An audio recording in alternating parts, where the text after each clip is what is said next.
नमस्कार साथियों, स्वागत है आपका माइक्रो इकोनॉमिक्स की इस क्लास में। हम चर्चा कर रहे थे किसी अर्थव्यवस्था की मूलभूत या केंद्रीय समस्याओं की।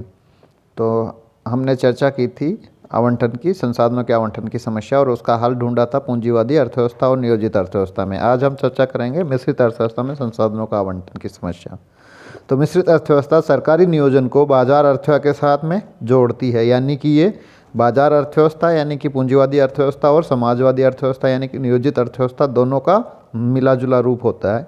विश्व में कोई भी अर्थव्यवस्था न तो पूरी तरह से केंद्रीय नियोजित है और न ही पूरी तरह से बाजार अर्थव्यवस्था है। आज की दुनिया में अधिकतर अर्थव्यवस्थाएं मिश्रित अर्थव्यवस्थाएं हैं।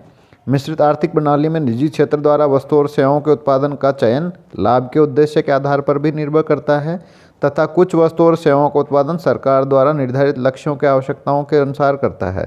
तो सरकार द्वारा वस्तु और सेवाओं के उत्पादन का चयन लोगों की आवश्यकता और आकांक्षाओं के आधार पर भी निर्भर करता है। तो इस तरह की अर्थव्यवस्थाओं में दो तरीके से उत्पादन होता है, एक निजी क्षेत्र द्वारा और एक सार्वजनिक क्षेत्र द्वारा। यह उत्पादन की कार्यक्षमता को वितरण के औचित्य से जोड़ता है। सरकार के स्वामित्व में वस्तु और सेवाओं के उत्पादन के लिए वे दुर्लभ संसाधन होते हैं जिनके बारे में वे सोचते हैं कि उनके देश और लोगों को उनकी आवश्यकता है। और निजी क्षेत्र में अधिक से अधिक धन कमाने के उद्देश्य से लोगों तथा फर्मों के स्वामित्व में भी कुछ दुर्लभ संसाधन होते हैं। इस प्रकार विस्तृत आर्थिक प्रणाली बाजार आर्थिक प्रणाली के लाभों को आयोजित आर्थिक प्रणाली के लाभों के साथ जोड़ने का प्रयास करती है, यानी कि दोनों जो क्षेत्र हैं उनके दोनों के लाभ जो हैं उनको एकजुट करके एक ही प्रणाली में लाने का प्रयास मिश्रित अर्थव्यवस्था में किया जाता है। तो हमने अभी चर्चा की कि कुल संसाधन सीमित मात्रा में होते हैं और संसाधन विभिन्न वस्तुओं का उत्पादन करने में सक्षम होते हैं, यानी कि उनके वैकल्पिक उपयोग होते हैं। तो क्या और कितनी मात्रा में उत्पादन किया जाए के निर्णय करने में अर्थव्यवस्था को हजारों विभिन्न संभावित वस्तुओं के संसाधनों में के उत्पादन में संसाधनों का आवंटन के संबंध में निर्णय लेना पड़ता है। मान लीजिए एक अर्थव्यवस्था है और केवल दो वस्तुएं गेहूँ और साइकिलों का उत्पादन कर रही है, तो उसमें सभी संसाधनों की सीमितता के साथ यदि सभी संसाधनों का गेहूं के उत्पादन में प्रयोग किया जाए तो वे अधिकतम 20 क्विंटल गेहूं का उत्पादन हो सकता है और एक भी साइकिल का उत्पादन नहीं होता है। यदि अधिकतम संसाधनों को हटाकर, यानी कि सारे के सारे संसाधनों को गेहूं के उत्पादन से हटा करके और साइकिल के साथ उत्पादन में लगा दिया जाए तो गेहूँ के उत्पादन तो हो जाएगा शून्य। और अब अगर मैक्सिमम उससे साइकिलों का 100 साइकिलों का उत्पादन हो पाएगा और गेहूं का उत्पादन शून्य हो जाएगा। तो ये हमारा जो उत्पादन संभावना वक्र बनता है वो आप सामने देखेंगे कि अस्थिति, ब स्थिति, स स्थिति, द स्थिति और ये स्थिति। तो जब पूरे संसाधन गेहूं में लगते हैं तो साइकिल का 0 और अस्थिति में हम गेहूँ का 20 क्विंटल उत्पादन करते हैं। फिर धीरे धीरे गेहूँ के उत्पादन से हटाते जाएंगे और साइकिल में लगाते जाएंगे, तो इधर 8 और उधर 30, फिर इधर 5, फिर इधर 60, इधर 2 यूनिट गेहूं की तो उधर 75, और इधर गेहूं का पूरा सारे के सारे संसाधन साइकिल में लगाएंगे तो 100 यूनिट। तो ये जो एक संबंध है दोनों में, इसको बोलते हैं उत्पादन संभावना, और इसको वक्र के रूप में भी दिखाया जाता है जो हम आगे देखेंगे जब इसी चैप्टर को आगे लास्ट के जो चैप्टर्स हैं आर्थिक कल्याण के उनमें इनका अध्ययन करेंगे विस्तृत रूप में। तो जो हमने सारणी देखी वो दो वस्तु गेहूं और साइकिल के विभिन्न संयोगों की कुछ उत्पादन संभावनाओं के उदाहरण के रूप में प्रस्तुत करती है। केवल 5 संभावनाएं हैं, अनेक अन्य संभावनाएं भी हो सकती हैं इनके बीच बीच में। यदि गेहूं की कुछ मात्रा का त्याग कर दिया जाए तो हम अधिक साइकिलों का उत्पादन कर सकते हैं, और यदि कुछ साइकिलों की उत्पादन को छोड़ दिया जाए तो हम गेहूँ का अधिक उत्पादन कर सकते हैं।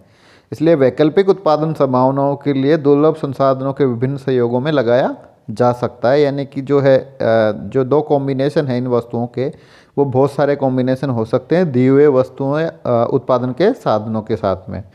तो ये तो हमारा पूरा हो गया था संसाधनों का आवंटन की समस्या, जिसमें 3 समस्याएं हमने अध्ययन करी, क्या उत्पादन किया जाए और कितना किया जाए, कैसे उत्पादन किया जाए और किन के लिए उत्पादन किया जाए। अब नेक्स्ट समस्या है संसाधनों के पूर्ण उपयोग की समस्या, यानी कि संसाधनों का फुल यूटिलाइजेशन हो, कंप्लीट उपयोग हो। तो किसी अर्थव्यवस्था की एक अन्य समस्या है संसाधनों यानी कि भूमि, पूंजी, श्रम के पूर्ण उपयोग से संबंधित है। आप देख चुके हैं कि गेहूं की कुछ मात्रा का त्याग करके आपके पास अधिक साइकिलें उत्पादित हो सकती हैं। यदि अर्थव्यवस्था में सभी संसाधनों को पूर्ण रोजगार मिल जाए तो केवल एक वस्तु की कुछ मात्रा का त्याग करके ही किसी दूसरे वस्तु की मात्रा के उत्पादन में वृद्धि करना संभव होता है। यानी कि अगर सभी साधन काम पे लगे हुए हैं तो आपको एक वस्तु का उत्पादन बढ़ाना है तो दूसरे वस्तु का उत्पादन कम करके वहाँ से साधन निकाल के और पहली वस्तु के उत्पादन में लगाएंगे तभी ये इसका उत्पादन बढ़ना संभव होगा, अन्यथा नहीं होगा। लेकिन ऐसा तब होता है जब उत्पादन पूर्ण कुशलता से हो रहा हो। दो चीज़ हो गई यहाँ पे, एक तो पूर्ण रोजगार और एक पूर्ण कुशलता से उत्पादन में इस्तेमाल हो रहा है उनका। परंतु वास्तव में अधिकतम साधन कुशलतापूर्वक नहीं किया जाता, उत्पादन जो है कुशलतापूर्वक नहीं किया जाता है, साधनों को पूर्ण रोजगार नहीं मिलता है तथा अर्थव्यवस्था में उत्पादन अर्थव्यवस्था की श्रेष्ठ क्षमता से कम हो रहा होता है। आपने देखा होगा कि आपके परिवार के कुछ सदस्य या मित्र शिक्षित होने के बावजूद भी बेरोजगार हैं, तो ये बेरोजगारी की समस्या हमारे संसाधनों के पूर्ण रोजगार को कम बता रही है। हम अपनी कृषि भूमि में आज भी वर्षों में केवल एक फसल ही उगाते हैं, ये अच्छा संकेत नहीं है, क्योंकि संसाधन तो पहले से ही दुर्लभ है। यदि इन दुर्लभ संसाधनों का भी पूर्ण उपयोग नहीं किया जाता है तो यह संसाधनों को नष्ट करना है या उनका दुरुपयोग करना है। अतः हम सुनिश्चित करना यह अर्थव्यवस्था का कर्तव्य है कि दुर्लभ संसाधन बिना प्रयोग के अथवा अल्प प्रयोग के ना रहें। यानी कि जो उत्पादन के साधन हमारे पास मौजूद हैं वो पूरे के पूरे काम में लगे रहें। यानी कि एक व्यक्ति यदि 8 घंटे काम कर सकता है तो उसको 8 घंटे का काम मिलना चाहिए, और साल के 365 दिन में जितने दिन वो काम कर सकता है, मान लीजिए वो एक वीक में एक छुट्टी लेना चाहता है तो उसको 6 दिन लगातार काम मिलना चाहिए पूरे 8 घंटे के लिए। तो कोई भी साधन जो है उसको प्रॉपर काम मिलना चाहिए। प्लस में दूसरी चीज़ है कुशलता, यानी कि जो व्यक्ति जिस काम के लिए ट्रेनिंग लिया हुआ है उससे उस लेवल का ही काम करवाया जाए, उससे नीचे का काम उससे नहीं करवाया जाना चाहिए। अगर कोई आदमी अच्छे से शिक्षित है और वो कंप्यूटर का काम करता है, जानता है और कंप्यूटर का काम कर सकता है, तो उससे अगर हम एक चौकीदार का काम करवाएंगे तो वो संसाधनों का अंडर यूटिलाइजेशन या उसकी क्षमता से कम उपयोग होगा, यानी कि अकुशल उपयोग होगा संसाधनों का। तो ये दोनों चीज़ें नहीं होनी चाहिए। ये भी एक संसाधनों का पूर्ण और कुशलतम उपयोग को सुनिश्चित करना भी एक अर्थव्यवस्था की प्रमुख समस्या है। इसके बाद जो नेक्स्ट समस्या है वो है संसाधनों में समृद्धि की, यानी कि संसाधनों की मात्रा में वृद्धि या विकास, उनकी गुणवत्ता में वृद्धि। यदि संसाधनों जैसे श्रम, पूंजी और तकनीक में एक समय अवधि में समृद्धि हो, यानी कि उनकी मात्रा में वृद्धि हो या उनकी क्वालिटी या गुणवत्ता में वृद्धि हो, सुधार हो, तो दुर्लभता की व्याख्या की जा सकती है। इस प्रकार यदि अर्थव्यवस्था की समृद्धि के लिए, यानी कि अर्थव्यवस्था में विकास या वृद्धि के लिए अर्थव्यवस्था में उपलब्ध संसाधनों में वृद्धि होनी चाहिए।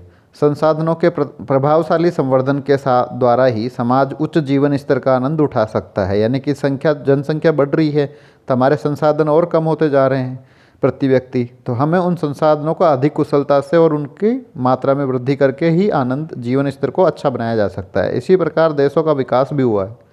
यदि संसाधनों में वृद्धि नहीं होती है तो देश अल्प विकसित ही बने रहेंगे। अतः अर्थव्यवस्थाओं को प्रयास करना चाहिए ताकि बढ़ती हुई आवश्यकताओं की पूर्ति करने के लिए उनके संसाधनों में धीरे धीरे समृद्धि होती रहे।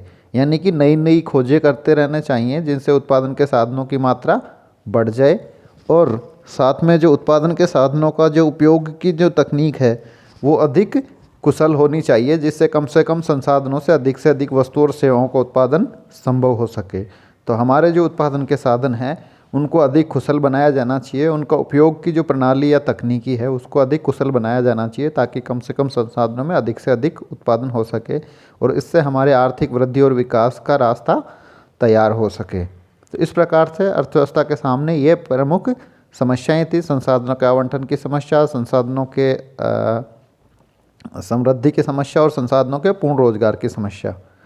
ये आपका जो मूलभूत समस्याएं, केंद्रीय समस्याएं अर्थव्यवस्था का चैप्टर हुआ पूरा। धन्यवाद।